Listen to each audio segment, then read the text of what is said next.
तो WhatsApp guys, कैसा हो सभी। मेरा नाम है विजल एंड आज हम लोग स्टार्ट करने वाले हैं decision making in Python. So this is the part 1 of the video and part 2 will come soon. So in previous video we learned how to do operations on a string at advanced level in Python. So today we will start a new topic, that is decision making in Python. So let's begin. So what is decision making? अब बात आती है कि decision making क्या होता है. तो जो कंप्यूटर होता है वो कुछ इनपुट लेता है एज रॉ, मतलब कुछ रॉ डाटा लेता है एज इनपुट, फिर उस पर कुछ अरिथमेटिक या फिर लॉजिकल कैलकुलेशन करता है और फिर उसको उस पर कुछ डिसीजन लेता है, फिर उसको कुछ हमें मीनिंगफुल रिजल्ट प्रोड्यूस करता है जिसे हम इंफॉर्मेशन कहते हैं, जिसे हम इंफॉर्मेशन कहते हैं एज आउटपुट. तो जैसे कि आप यहाँ देख सकते हैं, इनपुट रॉ डाटा, मतलब देन प्रोसेस, देन हमें जो मिलता है वो इंफॉर्मेशन मिलती है जिसे हम आउटपुट कहते हैं. ओके, सो बेसिकली यहाँ पे क्या होता है कंप्यूटर में प्रोग्रामिंग के समय, इनपुट, प्रोसेस, देन डाटा.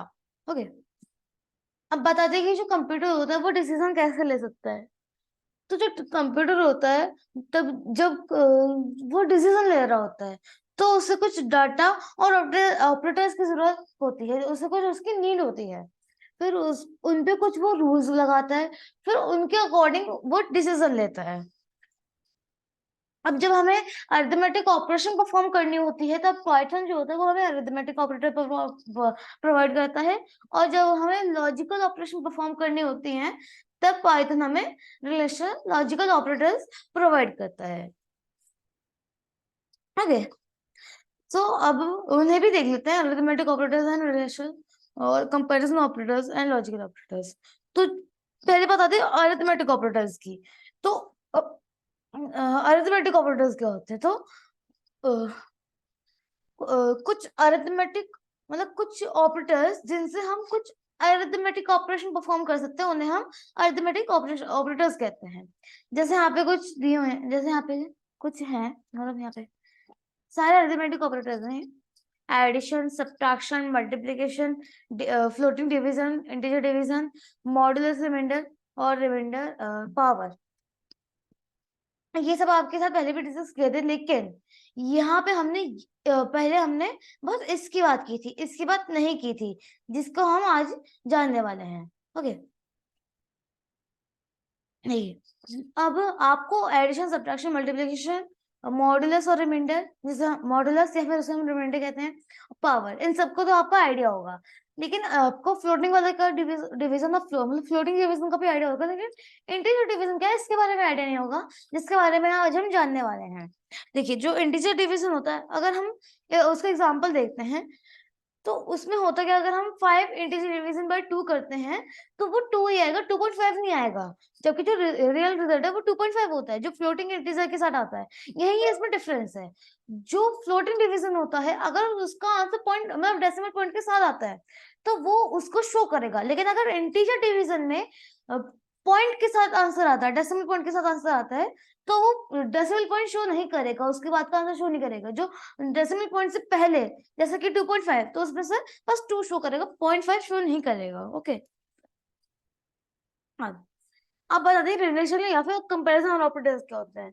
तो जो जिन ऑपरेटर्स की मदद से हम किन्हीं भी 2 वैल्यूज में कंपैरिजन करते हैं उन्हें हम कंपैरिजन या फिर रिलेशन ऑपरेटर्स कहते हैं. जैसे कि यहाँ पे equals to, not equals to, greater than और इक्वल्स टू, लेस देन और इक्वल्स टू.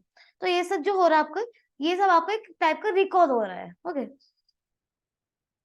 ऑपरेटर्स का 5 इक्वल्स टू. तो जो, और मैंने ये भी बताया था पहले कि जो मतलब यहाँ पे ये भी जान रहे हैं कि जो रिलेशन और कंपैरिजन ऑपरेटर्स है, इनका जो रिजल्ट होता है या फिर तो इनका जो मतलब जो कंपैरिजन का रिजल्ट होता है वो बूलियन रिजल्ट में आता है, मतलब ट्रू या फॉल्स में आता है. ओके,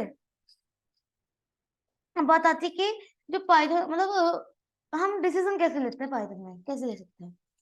तो जो पाइथन होता है वो हमें इफ एल्स स्टेटमेंट प्रोवाइड करता है जिससे हम डिसीजन ले सकते हैं. और यहाँ हमें कुछ स्पेसिफिक कंडीशन स्पेसिफाई करनी होती है, हमें कुछ कंडीशन स्पेसिफाई करनी होती है ताकि हम डिसीजन ले सकें. तो इसका सिंटैक्स देख लेते हैं. If, then condition, then colon operator, then statement, then else, colon operator then statements. Okay, हमने कहा एग्जांपल में कि write a program to input a number and check it to be even और ऑड। अब बात मतलब इसमें स्टेप्स देख लेते हैं। अब मतलब इस प्रॉब्लम को सॉल्व कैसे करना है, तो पहले हमें एक इंटीजर नंबर इनपुट करना है, उसके बाद उस नंबर को डिवाइड करना है 2 से और उसका रिमाइंडर निकालना है। और अगर रिमाइंडर 0 है देन हमें प्रिंट करना है इवन। अगर वो प्रिंट नहीं है, मतलब वो 0 नहीं है, तो हमें प्रिंट करना है ऑड। इसका प्रोग्राम कोड कुछ ऐसे होगा। हमने कहा print enter an integer number then this num equals to int, मतलब variable name then equals to int input. हमने कहा if num remainder 2 is equals to 0, हमने कहा colon operator print even else print out. अब यहाँ पे आप ये देखिए, जो कॉलन ऑपरेटर होता है वो ब्लॉक बनाने के लिए काम आता है। यानी कि अगर हमें किसी भी स्टेटमेंट के बाद, मतलब हमें किसी भी उसके बाद, इफ के बाद अगर हम कॉलन ऑपरेटर लगाते हैं, इफ कंडीशन उसके बाद कॉलन ऑपरेटर लगाते हैं, तो वो जब हम एंटर मारते हैं तो वो हमें 4 स्पेसेस छोड़ के हमें लिखने के लिए देता है, क्योंकि अगर हम 4 स्पेसेस छोड़ते हैं तो उसमें एक ब्लॉक बन जाता है। ओके, वैसे ही एल्स के साथ होता है ना। तो हम एल्स में क्या कर रहे हैं, पहले इसमें हम इसको समझ लेते हैं। तो पहले हम क्या कर रहे हैं कि इंटीजर नंबर को इनपुट कर रहे हैं, फिर उसको हम एक वेरिएबल नेम के साथ स्टोर कर रहे हैं। फिर हमने कहा if num remainder 2 equals to 0, मतलब है कि अगर जो नम है अगर उसका रिमाइंडर बाय 2 है, मतलब उसके रिमाइंडर के बाद जब डिवीजन हो जाता है पूरा और उसके बाद जब रिमाइंडर निकल कर आता है, अगर वो 2 है, मतलब रिमाइंडर निकल कर आता है, अगर वो 0 है, हमें तब प्रिंट करना है इवन। अगर नहीं है तो तब प्रिंट करना है ऑड। हमने कहा एंटर एन इंटीजर नंबर, हमने कहा 5, तो इसने प्रिंट करा ऑड। अगर हम यही 6 करते तो यहाँ पे इवन आ जाता है। ओके, हाँ ना, यूजिंग मल्टीपल कंडीशन। अब बात आती है हम मल्टीपल कंडीशन कैसे यूज कर सकते हैं, मतलब किन ऑपरेटर्स के यूज हम कर सकते हैं उनको यूज।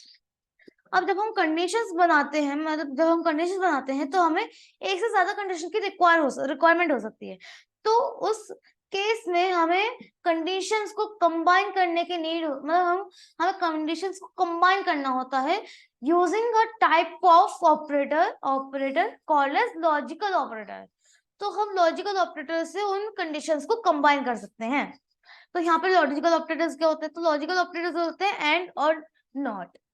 और मतलब यहाँ पे एक वो है ऑपरेटर, और नॉट नहीं कह रहा मैं, और ऑपरेटर नॉट ऑपरेटर।